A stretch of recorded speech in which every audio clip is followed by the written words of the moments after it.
দীপুমণি মন্ত্রী ছিল, তারা যে ওইখানে টাওয়েল চুরি করেছে, বিভিন্ন জায়গায় করেছে, এই কারণে আমাদের ভিসা অনেকদিন বন্ধ ছিল। এরকম যাতে আর কোনোদিন ফেরত না আসে। আমাদের পাসপোর্টে কেউ যাতে তাচ্ছিল্য স্বরে যাতে আর না দেখে।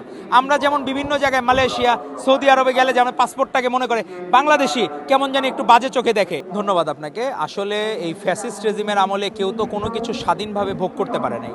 আন্তর্জাতিক মাতৃভাষা দিবসের যে সত্যিকার মিনিং আমরা আমাদের কাজের মাধ্যমে কিভাবে প্রমাণ করব সেটি আমাদের দেখতে হবে।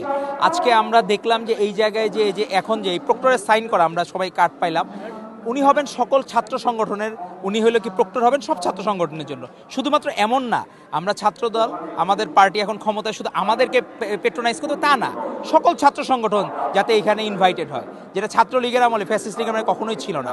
আমরা চাই হারমোনিটা থাকুক, আমরা চাই না কেউ অন্যায় অন্যায্যভাবে কাউকে হ্যারেস করুক। এই মাতৃভাষা দিবসের মূল প্রতিপাদ্য যেটি 1952 সালের আগেই কিন্তু ধীরেন্দ্রনাথ দত্ত উনি কিন্তু পার্লামেন্টে যে মাতৃভাষা বাংলা চেয়ে জন্য প্রস্তাবনা দিয়েছিলেন। তো তারই পরবর্তী আন্দোলন সংগ্রামের মাধ্যমে কিন্তু 52তে আমরা আমাদের মাতৃভাষা ফেরত পেয়েছি, যেটি পাকিস্তানিরা চেয়েছিল আমাদের উপর উর্দুকে চাপিয়ে দেওয়ার জন্য।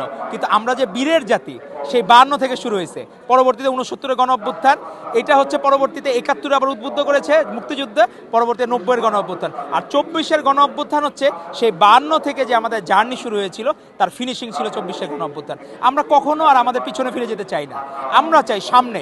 যে আমাদের নেতা তারেক রহমান কি বলছে, সবার আগে বাংলাদেশ। এই সবার আগে বাংলাদেশের মধ্যে কিন্তু বাংলা ভাষাও আছে, যে বাংলা ভাষাকে আমরা কিভাবে আফল করব। আমরা নিজেরা শুধুমাত্র এমন না যে বাংলা ভাষায় আমরা আবার জোর করে যে আমরা অন্য কোনো ভাষা শিখবো না, সেটা যাতে আবার না হয়।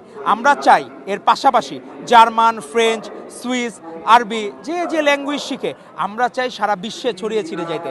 আমরা চাই বাংলাদেশি হিসাবে আমরা যাতে প্রাউড ফিল করি। আমাদের পাসপোর্টে কেউ যাতে তাচ্ছিল্য স্বরে যাতে আর না দেখে। আমরা যেমন বিভিন্ন জায়গায় মালয়েশিয়া, সৌদি আরবে গেলে যেমন পাসপোর্টটাকে মনে করে বাংলাদেশি কেমন জানি একটু বাজে চোখে দেখে। আমাদের এর আগে দীপুমণি মন্ত্রী ছিল, তারা যে ওইখানে টাওয়েল চুরি করেছে, বিভিন্ন জায়গায় করেছে, এই কারণে আমাদের ভিসা অনেকদিন বন্ধ ছিল। এরকম যাতে আর কোনোদিন ফেরত না আসে।